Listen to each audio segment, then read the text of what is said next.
आगे प्रसंग है कि द्वारका धाम का दर्शन। कोकिलावन में कोसी ग्राम में कोसी तुम कौन हो, ऐसा प्रश्न। कोसी ग्राम को कोसी वन भी कहा जाता है। यह स्थान मथुरा दिल्ली राजमार्ग पर मथुरा से लगभग 35 मील दूर पर है। यहाँ कृष्ण ने नंद बाबा की द्वारका धाम दर्शन की इच्छा पूर्ण की। जहाँ द्वारका धाम का दर्शन कराया वहाँ गोमती कुंड भी है, जो गांव के पश्चिम में विराजमान है। यहाँ किसी समय श्री राधिका जी ने विशेष भृंगी के द्वारा कृष्ण से पूछा था, कोसी तुम कौन हो, इसलिए इस स्थान का नाम कोसी बना। प्रसंग इस प्रकार है कि नंदगांव से 3 मील उत्तर और जावट से 1 मील पश्चिम में कोकिलावन है। यहाँ अभी भी रमणी वन में मयूर, मयूरी, शुक, सारिका, हंस, सारस आदि प्रकार के पक्षी मधुर स्वर में कल्लोल करते हैं तथा हिरण, नील गाय आदि पशु विचरते हैं। आज भी सैकड़ों कोकिले मीठे स्वर से कुहू कुहू शब्द के द्वारा वन प्रांत को गुंजारते हैं। इस वन की प्रदक्षिणा 2.25 कोस की है। आज श्री कृष्ण दाऊ सखाओं के संग इस कोकिलावन में गाय चराने आए। श्री राधा ने उन्हें भोजन करा दिया, फिर जावट पहुंची।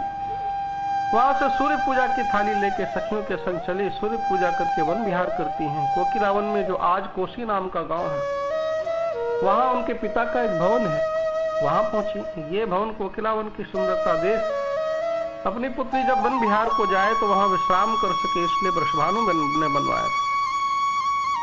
श्री राधा ने श्री कृष्ण को नंद भवन में ही बता दिया था कि आज हम वन विहार करने कोकिला बनाएंगे और अपने भवन में विश्राम करेंगे। श्री कृष्ण कोकिलावन में सखाओं के पास पहुंच गए। वहां की सुंदरता एवं पक्षियों की कल्लो, मोर का नृत्य देखने में सब मस्त थे और श्री कृष्ण चुपके से राधा के भवन की ओर सरक गए। राधा कहती है, आज नई लीला के विचार। सखियों से कहती है, भवन के द्वार बंद कर दो। सखियां कहती हैं, अरे अभी श्याम सुंदर आएंगे। राधा जी कहती है, आएंगे तब देखा जाएगा, अभी तो बंद करो। सखियों ने भवन के द्वार बंद कर दिए। सोचने लगी, पता नहीं आज प्यारी जी कौन सी लीला करना चाहती हैं। यहाँ सखाओं को चकमा देके श्याम सुंदर राधा से मिलने उत्कंठित होके आए। बंद भवन के कपाट खटखटाने लगे। भीतर सखियों ने राधा को इशारा किया, कोई कपाट खटखटा रहा है, श्याम होंगे और कौन होगा, द्वार खोल दे। राधा जी ने हाथ से मना किया और बोली, कोसी कौन है? श्री कृष्ण ने उत्तर दिया, मैं कृष्ण हूं। राधिका ने कृष्ण शब्द का अर्थ काला नाग निकाला, अर्थात तुम काले नाग हो तो तुम्हारी यहाँ क्या आवश्यकता है? क्या तुम मुझे डसना चाहते हो? वहां वन में जाओ, यहाँ तुम्हारी कोई आवश्यकता नहीं। कन्हैया कहते, नहीं पितामह, मैं घनश्याम हूँ। राधिका घनश्याम का अर्थ काला बादल निकाल के कहती हैं, अगर तुम घनश्याम हो तो यहाँ आवश्यकता नहीं, यहाँ बरस के मेरे आंगन में कीचड़ मत करो, तो वन और खेतों में जाके बरसो। कन्हैया कहते, प्रीतम मैं चक्रधारी चक्री हूँ। राधा चक्री शब्द का अर्थ कुलाल, यानी बर्तन बनाने वाला कुम्हार निकालती है। कहती है, यहाँ चक्री कुम्हार की आवश्यकता नहीं है। मेरे घर में कोई विवाह उत्सव नहीं है कि मैं मिट्टी के बर्तन बनाऊं।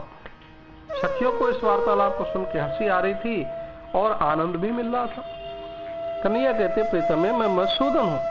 राधा मधुसूदन का भवन निकाल के कहती हैं, ये तुम मधुसूदन हो तो यहाँ से दूर पुष्प उद्यान में पुष्पों के ऊपर बैठ के रसपान करो, यहाँ पुष्प उद्यान नहीं है। श्री कृष्ण मिलन की उत्कंठा से व्याकुल होकर बोले, अरे मैं तुम्हारा प्रीतम हरि हूँ।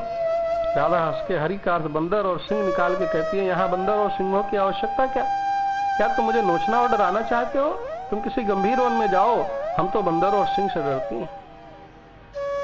कन्हैया कहते, अरे मैं तेरा माधो हूँ, माधो। राधा जो कहती है, अरे सखी शरद ऋतु चल रही है, ये माधो यानी बसंत ऋतु कहाँ से आई? समय पर समय की बात अच्छी लगती है, अभी बसंत की जरूरत नहीं, हम शरद का आनंद ले रहे हैं। कन्हैया कहती है, अरे संकेत समझ मैं तुम्हारा धरणीधर हूँ। राधा जो जान गई कि तुम शेष नाग हो, धरती को धारण करते हो, तुम सहज शीश तन के काले, मुझे तुमसे कोई काम नहीं। कन्हैया कहते, अरे मैं शेष नहीं, मैं तो शेष का मर्दन हार हूँ। राधा जी कहते, शेष का मर्दन तो गरुड़ जी कहते हैं, मेरे द्वार पे क्यों आओ, जाओ अपनी माता विलता की सेवा करो। कन्हैया कहते, प्रिय मैं गरुड़ नहीं,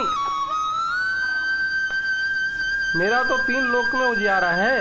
राधा जी कहती, अगर सूर्य है तो सूर्य लोक छोड़ के मेरे भवन में क्यों आ गए, जाओ सूर्य लोक।